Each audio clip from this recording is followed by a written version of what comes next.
موٹاپا بہت بڑی بیماری سمجھی جاتی ہے اور دنیا کا بہت بڑا مسئلہ بنا ہوا ہے. موٹاپا جتنی بڑی چیز ہے اتنا ہی بڑا مسئلہ بھی ہے. ایسی غذائیں کھائی جائیں جن سے موٹاپا نہ آئے. دل کی بیماریاں, کولیسٹرول اور ڈپریشن, یہ ساری چیزیں موٹاپے سے پیدا ہوتی ہیں. ان میں بہت زیادہ دخل کس کا ہے؟ موٹاپے کا. ہم پیغمبر صلی اللہ علیہ وسلم کی خوراک پر غور کرتے ہیں تو کوئی ایک خوراک بھی ایسی نہیں تھی جو موٹاپا لاتی ہو, جو موٹاپے کا ذریعہ بنتی ہو. آپ صلی اللہ علیہ وسلم کھجور کثرت سے تناول کرتے تھے. آپ کی عام خوراک کیا تھی؟ کھجور. کھجور سے موٹاپا نہیں آتا, معدے کو بہت طاقتور بنا دیتی ہے. دوسری بات, انسانی جسم کو غذا کی جتنی ضرورتیں ہیں وہ ساری ضرورتیں پوری کرتی ہے. اس کے برعکس ہم کھاتے ہیں گندم.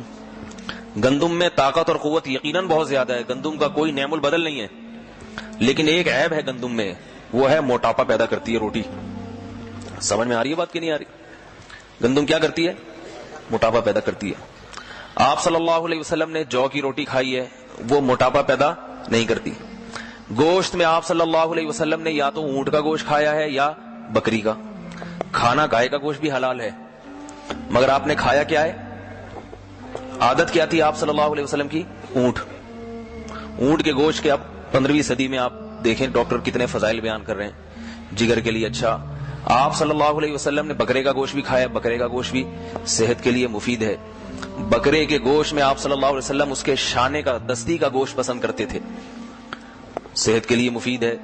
آپ صلی اللہ علیہ وسلم نے دودھ پیا 2 جانوروں کا, زیادہ جو عام طور پہ پیتے تھے, یا تو اونٹنی کا یا بکری کا, بھینس کا نہیں پیا.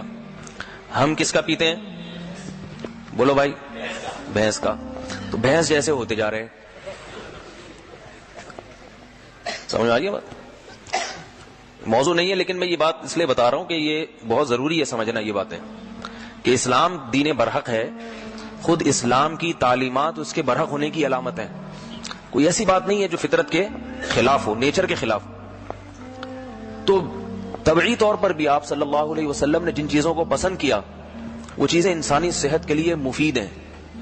کم کھانے کو پسند کیا, کم کھانے والا زیادہ لمبی عمر پاتا ہے.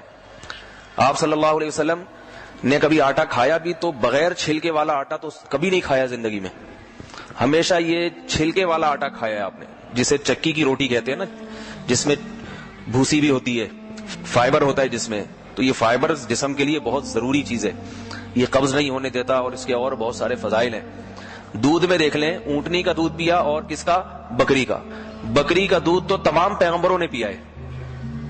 یہ تو صحیح بخاری کی حدیث سے ثابت ہے کہ کوئی پیغمبر دنیا میں ایسے نہیں ہیں جنہوں نے بکریاں نہ چرائی ہوں. تو اب جب بکری کے دودھ پہ جو ریسرچ ہوئی ہے, ایک حکیموں کی ریسرچ ہے, وہ تو بہت پہلے سے چلی آ رہی ہے. کسی قبلہ حکیم کے پاس بیٹھ جائیں آپ, کیونکہ جتنے بھی آج کل قبلہ ہی ہوتے ہیں, قبلے سے کم, چاہے وہ پرچون کی چورن چٹنی کی دکان کھول کے بیٹھا ہو, مگر بورڈ کیا لگا ہوگا؟ قبلہ بڑے حکیم صاحب. چھوٹے موٹے آج کل ہے ہی نہیں. بہرحال بڑے حکیم ہو یا چھوٹے حکیم ہو, کسی بھی حکیم سے آپ بکری کے دودھ کے فضائل پوچھ لیں تو وہ زمین آسمان کے قلابے ملا دے گا. اور حقیقت میں بھی ایسا ہی ہے. بکری کے دودھ میں ایک ایلوپیتھک ڈاکٹر نے بتایا مجھے, میں بکری کے دودھ پر بیان نہیں کر رہا, بتانا یہ مقصد ہے کہ کوئی ایک چیز تو دکھا دو پیغمبر کی, دین اور مذہب تو دور کی بات, جس کی ہمیں اتباع کا حکم دیا گیا ہے, وہ سنتیں تو دور کی بات, بلکہ وہ سنتیں جو آپ کی ذاتی عادات میں شامل تھیں, تو اللہ پیغمبروں سے ایسا کام کرواتے ہی نہیں ہے جو فطرت کے خلاف ہو, ان کو ایسے راستے پہ چلاتے ہی نہیں ہے اللہ تعالیٰ, تاکہ یہ ایک معیار بنے, لوگ ان کی ہر چیز میں اتباع کرنا چاہیں تو کوئی رکاوٹ نہ ہو, اور ان کا طرز عمل خود ان کے نبی ہونے کی دلیل ہو کہ یہ نبی ہیں, کہ ان کی ہر چیز من جانب اللہ ہے, اللہ کی طرف سے. تو آپ صلی اللہ علیہ وسلم نے اور تمام پیغمبروں نے کون سے جانور کا دودھ زیادہ پیا ہے؟ بکری کا. تو بکری کے دودھ میں بعض ایلوپیتھک ڈاکٹروں سے ہم نے سنا ہے, وہ کہتے ہیں کہ کیلشیم کی ایسی اقسام ہیں جو کسی دودھ میں نہیں ہوتی, اور ان اقسام کا فائدہ کیا ہوتا ہے کہ وہ جزو بدن بن جاتا ہے. ایسا کیلشیم ہے جو آپ کی ہڈیوں میں ٹھا کر کے لگتا ہے. ہم جو بھینس کا دودھ پیتے ہیں نا, تو پروٹین تو اس میں زیادہ ہیں, لیکن اس کے پروٹین جسم میں جذب ہونے کے بجائے ضائع زیادہ ہوتے ہیں, جبکہ بکری کے دودھ کی جو توانائی ہے وہ جسم میں جذب زیادہ ہوتی ہے. بہت سارے فضائل ہیں معدے کے لیے, لوگوں نے چھوڑ دیا جانور پالنا. آپ کو ایک صرف ایک چھوٹی سی چٹکلا بتا دوں حکمت کا. گھر میں بکری پالیں لازمی, اور اس کا دودھ جو ہے نا صبح ناشتے کے بعد خود ہی نکالیں. سمجھ میں آ رہی ہے بات؟ تھوڑا سا انسان کو دیہاتی پنا بھی اپنے اندر رکھنا چاہیے, اس سے انسان کو اپنے انسان ہونے کا احساس ہوتا ہے. ورنہ شہری آدمی روبوٹ جیسی زندگی گزارتا ہے, کچھ دنوں میں اپنے آپ کو وہ روبوٹ ہی سمجھنے لگتا ہے, اور کسی دن جا کے سی این جی اسٹیشن پہ کھڑا ہو جائے گا, بولے گا مجھے گیس پہ لگ کر دو. ایسی مشینی زندگی چل رہی ہے نا کہ انسان بھول گیا. یہ بات یاد رکھیں کہ انسان کتنی ہی ترقی کر لے, چاند پہ پہنچ جائے, لیکن اس کی فطری تقاضے کبھی بدلتے نہیں ہیں. اگر 10,000 سال پرانا انسان کو پیٹ بھرنے کے لیے روٹی چاہیے تھی, جو چاہیے تھی روٹی یا مکئی, تو آج بھی جاپان کے سائنسدان کو پیٹ بھرنے کے لیے کیا چاہیے؟ مکئی چاہیے, جو چاہیے, گندم چاہیے, چاول چاہیے, آلو چاہیے. یہی چیزیں چاہیے جو 10,000 سال پہلے چاہیے تھی, اور اس کو منہ سے چبا کے پیٹ میں ڈالنا پڑے گا. گلوکوز کی بوتل 1-2 دن سہارا دے سکتی ہے, مستقل بنیادوں پہ نہیں چل سکتا. جو نیچرل طریقہ ہے اسی پہ آنا پڑے گا. پھر اس کے بعد وہی قضائے حاجت کا نظام. یہ سارا سیٹ اپ جو ہے نا انسان کا اندرونی, یہ نہ کبھی تبدیل ہوا اور نہ کبھی تبدیل ہوگا.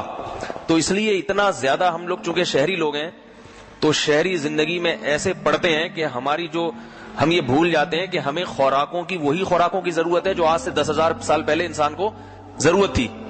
سمجھ میں نہیں آ رہی میرا خیال ہے بات؟ وہ نہیں بدلے گی کبھی. اب آپ کتنی مرضی ترقی کر جائیں, آپ کو دودھ بہرحال چاہیے.